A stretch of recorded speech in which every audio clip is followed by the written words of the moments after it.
Hello' ছাত্ৰ-ছাত্ৰীসকল, তোমালোকৰ কাৰণে আকৌ এটা নতুন ভিডিঅ' লৈ আহিছোঁ। ক্লাছ 8ৰ অসমীয়া লেচন 4ৰ সকলো পাঠভিত্তিক ইম্পৰ্টেণ্ট কুৱেশ্যন আনচাৰ আলোচনা কৰিম। তোমালোকে ভিডিঅ'টো শেষলৈকে চাবা। ভিডিঅ'টো যদি ভাল লাগে তেন্তে ভিডিঅ'টোত এটা লাইক কৰি দিবা। এতিয়া আহক আমি ভিডিঅ'টো আৰম্ভ কৰোঁ। জাগা জননীৰ সন্তান পাঠৰ নাম এইটো। এতিয়া তোমালোকে জানো আহা। ইয়াত ইম্পৰ্টেণ্ট কুৱেশ্যন আছে ইয়াতে, এইখিনি ভালকৈ পঢ়ি যাবা তোমালোকে। জ্যোতিপ্ৰসাদ আগৰৱালা 1903 চনত জ্যোতিপ্ৰসাদ আগৰৱালাৰ জন্ম হৈছিল আৰু 1951 চনত জ্যোতিপ্ৰসাদ আগৰৱালাৰ মৃত্যু হৈছিল। জ্যোতিপ্ৰসাদ আগৰৱালাই প্ৰথম অসমীয়া বোলছবি জয়মতী নিৰ্মাণ কৰিছিল। 14 বছৰ বয়সত তেখেতে ৰচনা কৰা নাট হ'ল শোণিত কুঁৱৰী। তেখেতে ৰচনা কৰা নাটসমূহৰ ভিতৰত কাৰেঙৰ লিগিৰী, ৰূপালীম, নিমাতী কন্যা, লবিতা আদি উল্লেখযোগ্য। এইখিনি মষ্ট ইম্পৰ্টেণ্ট, এইখিনি ভালকৈ পঢ়ি যাবা, পৰীক্ষাত আহিবলৈ চান্স আছে এইকেইটা। এতিয়া 1 নম্বৰটো কি আছে চাওঁ। গীতটো সুৰ লগাই গোৱা। 2 নম্বৰ, গীতটো ভালদৰে পঢ়া আৰু বুজি লোৱা। 3 নম্বৰ, উত্তৰ দিয়া। এইকেইটা 3 নম্বৰ উত্তৰ দিয়া। ক, কবিয়ে কাক জাগি উঠিবলৈ কৈছে? উত্তৰ, কবিয়ে দেশ মাতৃৰ সন্তানসকলক জাগি উঠিবলৈ কৈছে। খ, দুৰ্জয় অভিযান বুলি কি বুজাইছে? উত্তৰ, মৃত্যুক জয় কৰি দেশৰ গৌৰৱ অক্ষুণ্ণ ৰখাকে দুৰ্জয় অভিযান বুলি কৈছে। গ, দুৰ্জয় অভিযানেৰে কি কৰিবলৈ কৈছে?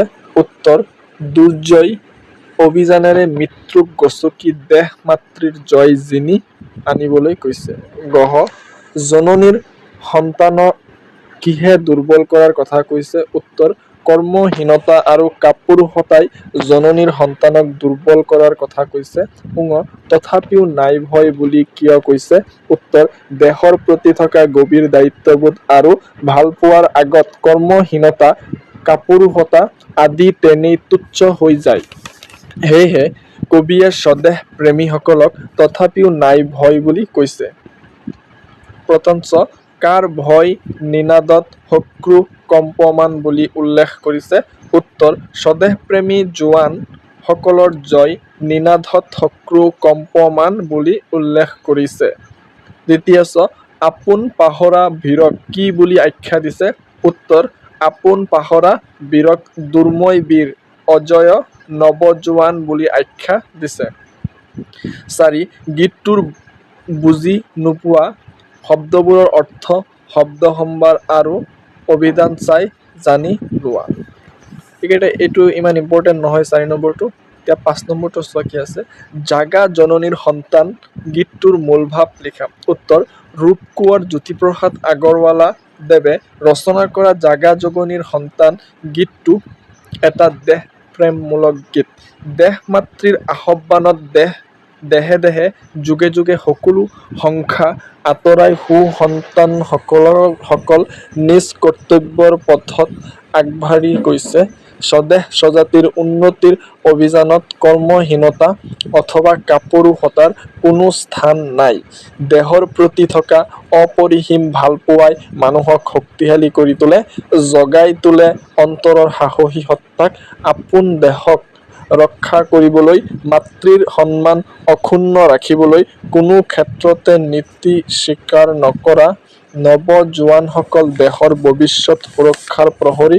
কবিয়ে এই গীতটোৰ দ্বাৰা দেশৰ জোৱানসকলক উৎসাহ আৰু কৰ্মপ্ৰেৰণা যোগাইছে।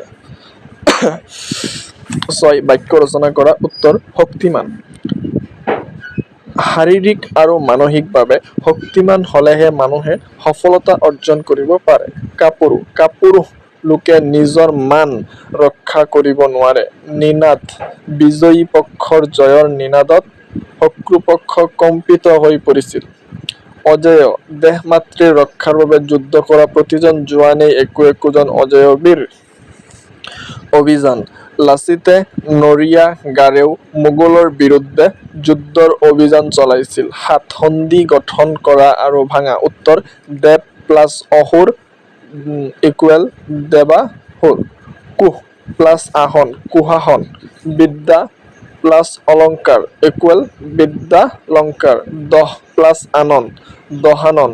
মহা প্লাছ অৰ্ণৱ, মহাৰ্ণৱ, মহা প্লাছ ঋষি, মহৰ্ষি। নৰ প্লাছ ইন্দ্ৰ ইকুৱেল নৰেন্দ্ৰ, মন প্লাছ হৰ ইকুৱেল মনোহৰ, মন প্লাছ যোগ মনোযোগ, উৎ প্লাছ লেখ উল্লেখ, উৎ প্লাছ জল উজ্জ্বল, নৌ প্লাছ ইক নাৱিক, ধিক প্লাছ অন্ত দিগন্ত। নৌ বিপৰীত অৰ্থ বুজোৱা শব্দ লিখা। উত্তৰ মৃত্যু, জন্ম, জয়, পৰাজয়, কাপুৰুষ, বীৰ বা সাহসী, বয়, সাহস বা নিৰ্ভয়, শত্ৰু, মিত্ৰ, দুৰ্বল, সবল।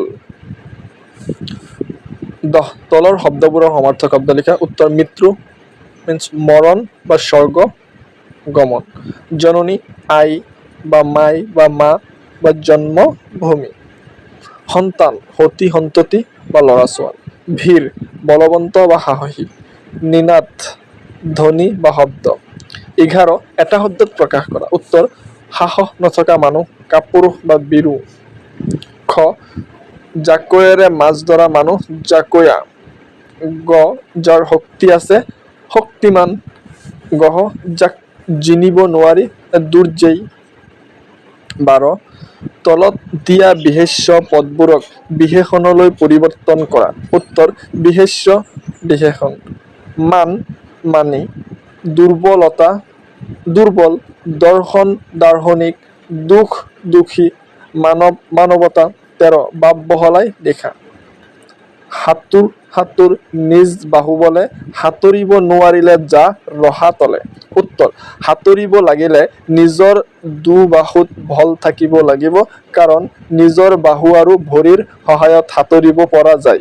তেনেকে সাঁতুৰিব নোৱাৰিলে পানীত ডুব মাৰিবলগীয়া হয়, আনৰ বাহুবলেৰে সাঁতুৰিব পৰা নাযায়।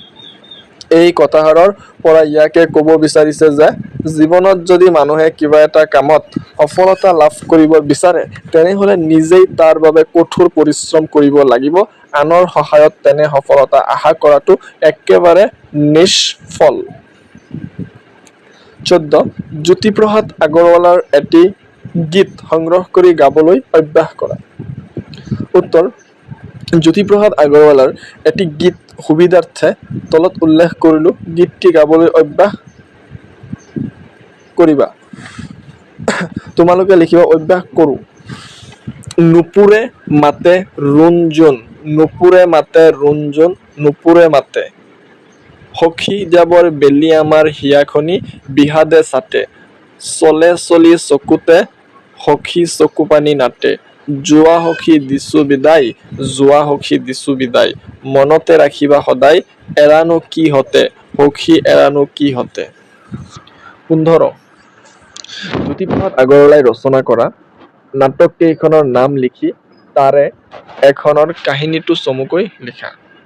উত্তৰ জ্যোতিপ্ৰসাদ আগৰৱালাই ৰচনা কৰা নাটক কেইখনৰ নাম হ'ল কাৰেঙৰ লিগিৰী, ৰূপালীম, শোণিত কুঁৱৰী, নিমাতী কন্যা, লবিতা, সোণ পখিলী, কনকলতা, সুন্দৰ কোঁৱৰ আৰু খনিকৰ। এই নাটসমূহৰ ভিতৰৰে নিমাতী কন্যা জ্যোতিপ্ৰসাদ আগৰৱালাৰ এখনি মনোমোহা শিশু নাটিকা। ইয়াৰ কাহিনীটো চমুকৈ তলত দিয়া হৈছে। ইম্পৰ্টেণ্ট আছে, কুৱেশ্যনটো ভালকৈ চাবা। আমাৰ বুঢ়ী আইৰ সাধুৰ অন্তৰ্গত নিমাতী কন্যা নামৰ সাধুটিৰ পৰা নাটখনি ৰচনা কৰা হৈছে। ইয়াত দুটা ঘাই চৰিত্ৰ হ'ল নিমাতী কন্যা আৰু ৰূপ কোঁৱৰ। নিমাতীক ইয়াত বোধন কৰিবলৈ দিয়া কলা-লক্ষ্মী স্বৰূপে আৰু ৰূপ কোঁৱৰক চিৰসুন্দৰৰ প্ৰধান মহাসিদ্ধ সাধন ৰূপে অংকন কৰিছে। কলা-লক্ষ্মীয়ে সাধকৰ আমন্ত্ৰণ আৰু বোধন মন্ত্ৰতহে উদ্বোধিত হৈ জগতত হাঁহে। কলা-লক্ষ্মীৰ হাঁহিয়েই হৈছে আনন্দ আৰু তেওঁৰ গানেই হৈছে বিশ্ব শান্তি। মানৱ জাতিৰ সকলো কলা সাধনাই পৃথিৱীত আনন্দ আৰু শান্তি প্ৰতিষ্ঠা কৰে। মানুহৰ সভ্যতাৰ অধিষ্ঠাত্ৰী হৈছে কলা-লক্ষ্মী। পৃথিৱীত আজি সকলোৱেই নানা কলা সাধনাৰে এই কলা-লক্ষ্মীৰ হাঁহি আৰু গান উলিয়াব পৰা নাই। চিৰসুন্দৰৰ একান্ত সেৱক ৰূপ কোঁৱৰৰ হাতত পৃথিৱীৰ ভাৰ পৰিলেহে পৃথিৱীত সুন্দৰৰ ৰাজ্য স্থাপন হ'ব। নিমাতী কইনা অৰ্থাৎ কলা লক্ষ্মীৰ মুখৰ মাত ফুটিব, মুখত হাঁহি বিৰিঙিব আৰু আনন্দৰ গীত বাজি উঠিব। এয়াই থুলমূলকৈ নিমাতী কইনা বা ৰূপ কোঁৱৰ নামৰ শিশু নাটিকাখনিৰ কাহিনী বিষয়বস্তু। ছাত্ৰ-ছাত্ৰীসকল, ভিডিঅ'টো ভাল লাগিলে লাইক আৰু ছাবস্ক্ৰাইব কৰিব নাপাহৰিবা। Thank U.